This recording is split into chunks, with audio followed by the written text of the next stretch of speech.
El libro de Jueces. Recuerda que después de que Josué guió a las tribus de Israel hacia el interior de la tierra prometida, él les llamó a ser fieles al pacto con su Dios, obedeciendo los mandamientos de la Torá. Y si hacen esto, ellos les demostrarán a todas las demás naciones cómo es Dios. Así que Jueces comienza con la muerte de Josué y básicamente cuenta la historia del completo fracaso de Israel. El nombre del libro viene del tipo de líderes que Israel tuvo en este periodo. Antes de que tuvieran reyes, las tribus fueron gobernadas por jueces. Ahora, no pienses en algo como una corte. Estos eran líderes regionales, político-militares, algo así como un jefe tribal. Y necesita ser advertido, el libro de Jueces es muy perturbador y violento.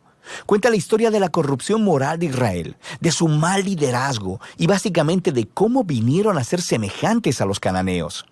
Pero esta triste historia también debe generar esperanza para el futuro, y puedes ver esto en la manera en que el libro está diseñado.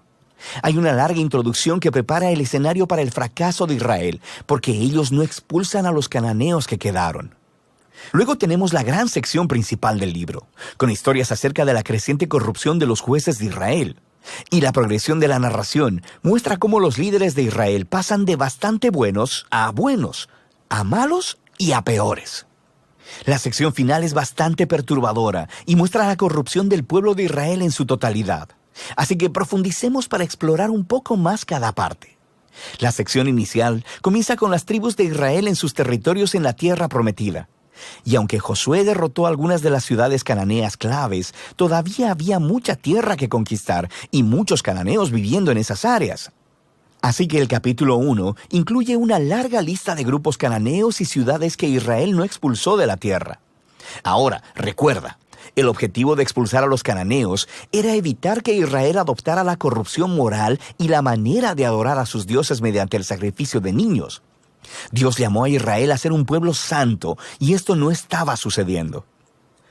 El capítulo 2 describe cómo Israel simplemente se estableció junto a los cananeos y adoptó todas sus prácticas culturales y religiosas, y la historia se detiene justo aquí.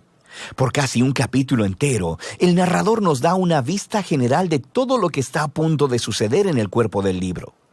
Esta parte de la historia de Israel, dice el narrador, es una serie de ciclos en espiral descendente. Israel se vuelve como los cananeos, así que pecarían en contra de Dios. De manera que Dios les permitiría ser conquistados y oprimidos por los cananeos, y eventualmente los israelitas verían su error y se arrepentirían. Así que Dios levantaría a un libertador, un juez de entre Israel, que derrotaría al enemigo y traería una era de paz. Pero Israel eventualmente volvería a pecar, y el ciclo volvería a empezar. Este ciclo provee el diseño literario y el flujo de la siguiente sección principal del libro.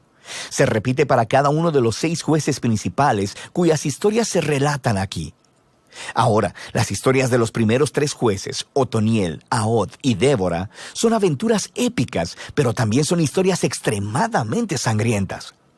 Los jueces mismos o las personas que ayudaban al juez derrotaban a sus enemigos y libraban al pueblo de Israel.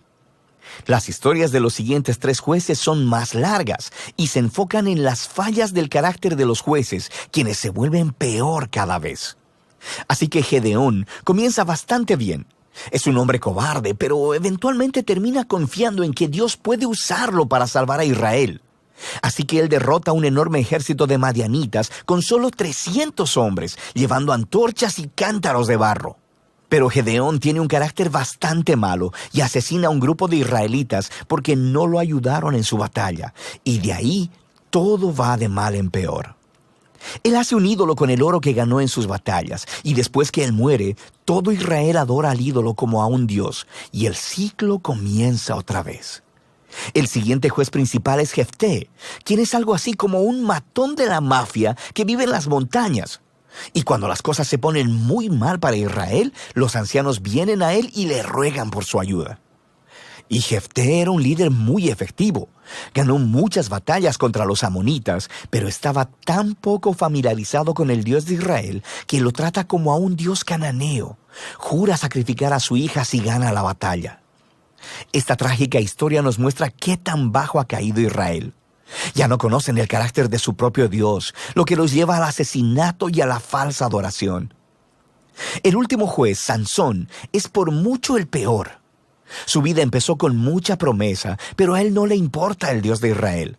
Era promiscuo, violento y arrogante. Ganó brutalmente batallas estratégicas contra los filisteos, pero a costa de su propia integridad, y su vida termina con un violento asesinato en masa. Ahora, una nota rápida. Notarás un tema repetido en la sección principal del libro. En momentos claves, el Espíritu de Dios empoderará a cada uno de estos jueces para lograr grandes actos de liberación. Ahora, el hecho de que Dios use a estas personas realmente arruinadas no significa que valide todas o aún algunas de sus decisiones. El primero y principal compromiso de Dios es salvar a su pueblo. Pero todo lo que tiene para trabajar son estos líderes corruptos, así que Él obra a través de ellos. Esta sección entera está diseñada para mostrarnos lo mal que se han puesto las cosas. Ya no puedes diferenciar entre los israelitas y los cananeos, y estos solo son los líderes.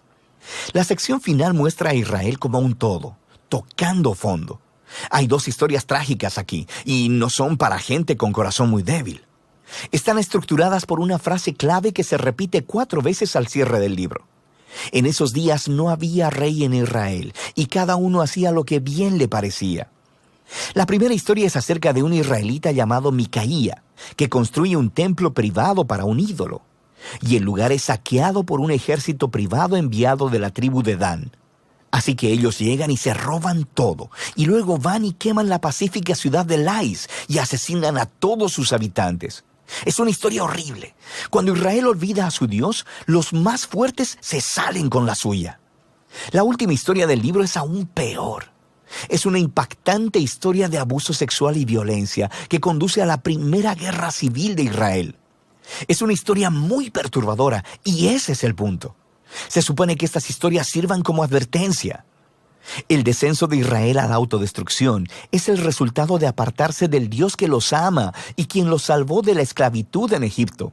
Israel necesita ser librado de nuevo, ahora de ellos mismos. El único rayo de esperanza se encuentra en esta frase repetida en la última parte del libro.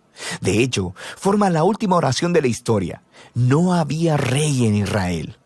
De manera que el escenario está listo para que los siguientes libros cuenten los orígenes de la familia del rey David, el libro de Ruth y también los orígenes del reinado mismo en Israel, el libro de Primera de Samuel. Pero la historia de los jueces tiene valor como tragedia. Es una explicación que nos trae sobriedad, nos demuestra la condición humana y al final apunta hacia la necesidad de la gracia de Dios enviando un rey que rescate a su pueblo. Y de esto trata el libro de Jueces.